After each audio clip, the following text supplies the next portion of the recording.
Let's talk about power series now. Recall that we can write a polynomial like this. If we call our polynomial p of x, we can write it using sigma notation.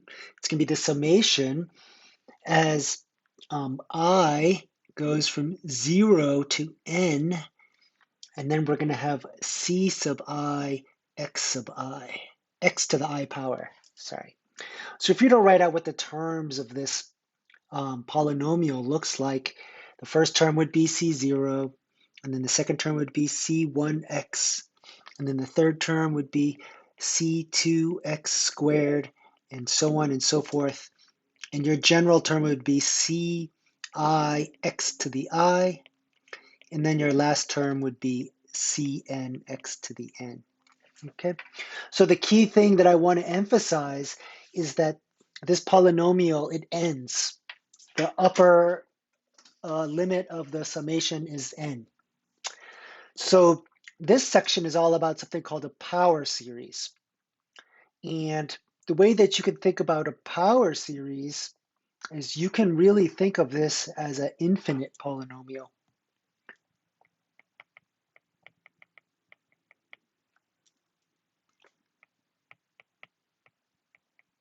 An infinite polynomial. Okay, so how is this going to look? Well, we're going to have a summation. We'll use the index n, and we're going to start at 0, but this time we're going to go to infinity. And it's going to be cn x to the n power. Okay. So I want to emphasize that this goes on forever. It's infinite. It doesn't end at some specified number. So if we were at terms of this power series, you'd have c0 plus c1x plus c2x squared plus blah, blah, blah, plus cn x to the n, and it goes on forever. So this cnxn, this is what we call the general term. And we could label a few other things like this c0, this is actually what we call the constant term. The one with the single power of x is called the linear term. The one with the x squared is called the quadratic term. These are all different names you might hear for different terms of the sequence. So I want to look at an example with you. I want to look at example 1, and right away we can see this is going to be a power series. And it's going to start at 0, it goes on forever. And the general term is x to the n power. So x to the 0 power is just 1, so the first term is going to be 1. The second term is going to be x. The third term is going to be x squared. Fourth term will be x cubed, and so on and so forth. The general term will be x to the n, and it goes on forever. Okay. Now we can say a few things about this example. The first thing I'm going to mention is that this is really a geometric series. Right? The very first term, a, is going to be 1. And how do I get from one term to the next term? Well, I just take this term, I multiply it by x, that takes me to the next term. I take x, multiply that by x again, that gives me x squared. X squared multiplied by x, that gives me x cubed, and so on and so forth. So really, our r is going to be equal to this variable x. And because in this very special situation, we know it's a geometric series, we can even tell you, we can even say when this series converges.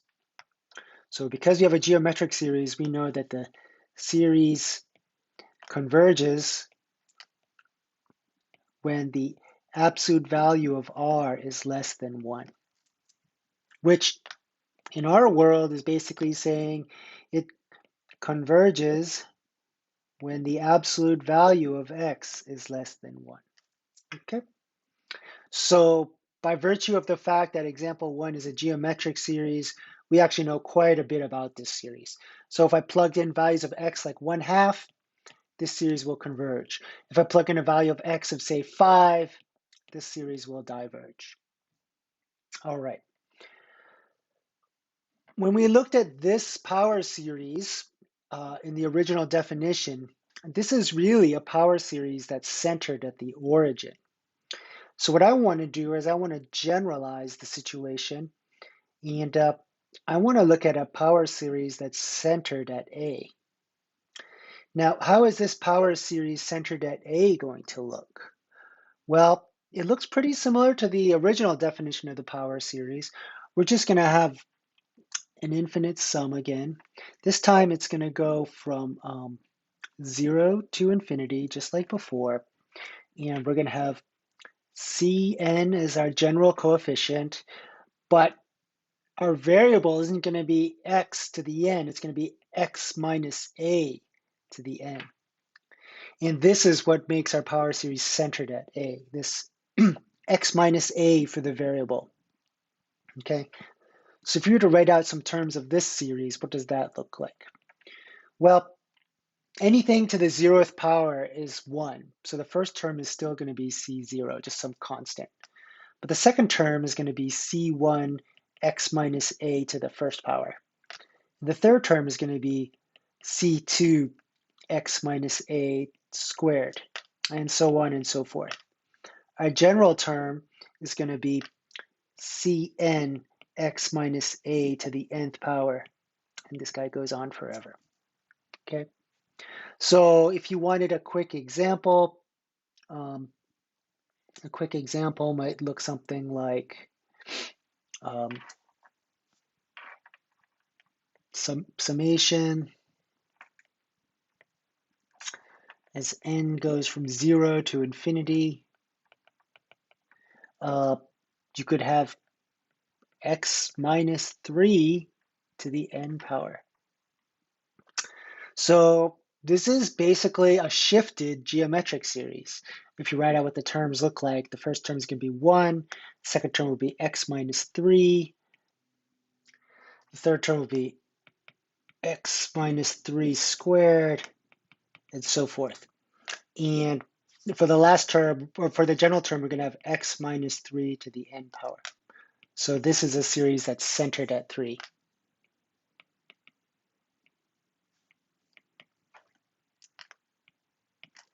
Okay, cool. So when we're working with these power series, we want to know which values of x our series will converge. Okay, and what we're going to do is we're going to express this as an interval.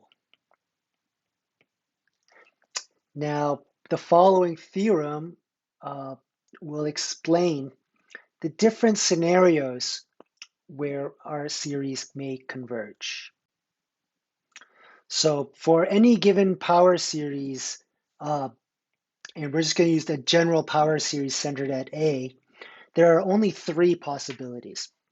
So the first one is that the series only converges when x is equal to A. And this means that it only converges at a point.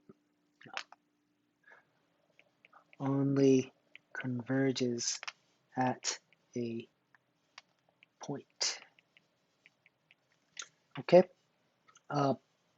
The second scenario that we have is that the series converges for all x. Okay. The third is the most interesting situation. The third is there exists a number r. We usually use capital R, such that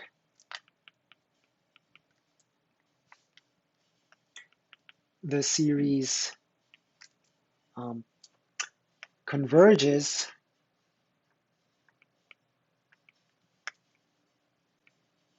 when the absolute value of x minus a is less than r, and it diverges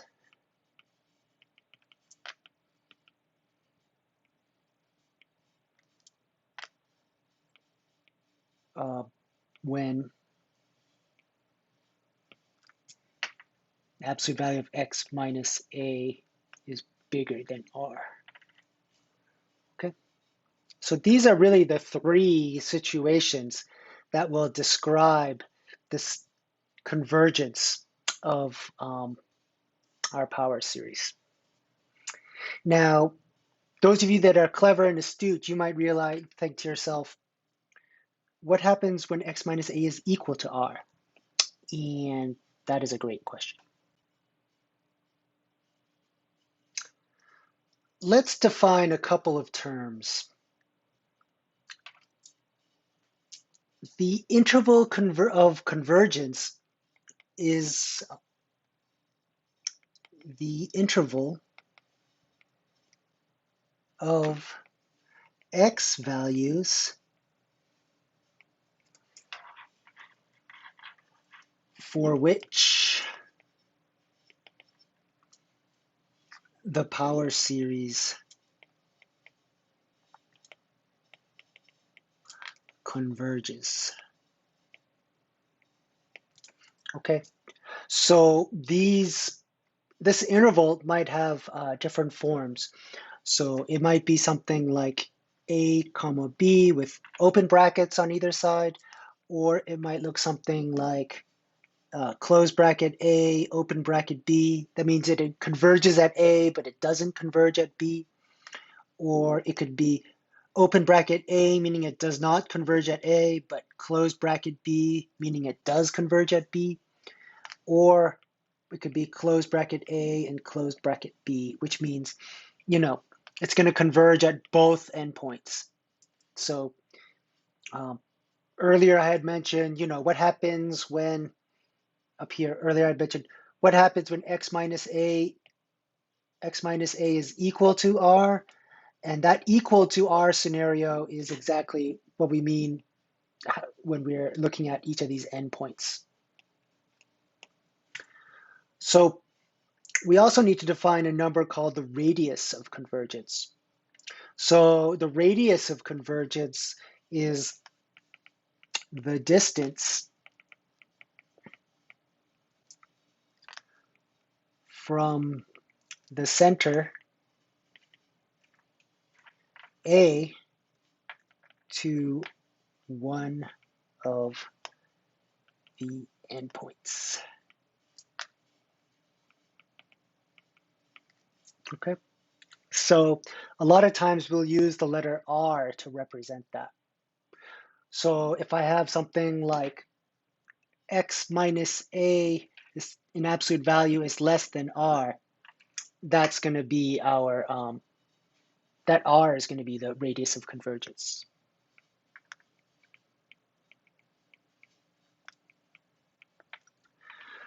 So we have a process to help us calculate what the interval of convergence is. And I would like to share that process with you right now. First, we need to determine the center. It's either zero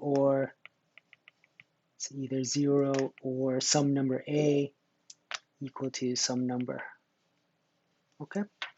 The second thing we want to do is we want to use the ratio test to find the radius of convergence. Okay. Then what we're going to do is we're going to construct our interval like this. So let's say that you ended up with something like x minus a is less than r. When you write that as an absolute value inequality, that becomes x minus a is between r and negative r. Then we can add a throughout the inequality. We get a minus r, x a plus r. And this gives us your interval of convergence up to the endpoints. So then the last thing you need to do is you need to check the endpoints. And after checking the endpoints, that will tell you which of the 4 different bracket situations you have that we described up here. So this general shape is determined by checking, does the series converge at the endpoint A or the endpoint B? And we're going to do examples of this process when we see each other in class. Okay, take care, everyone.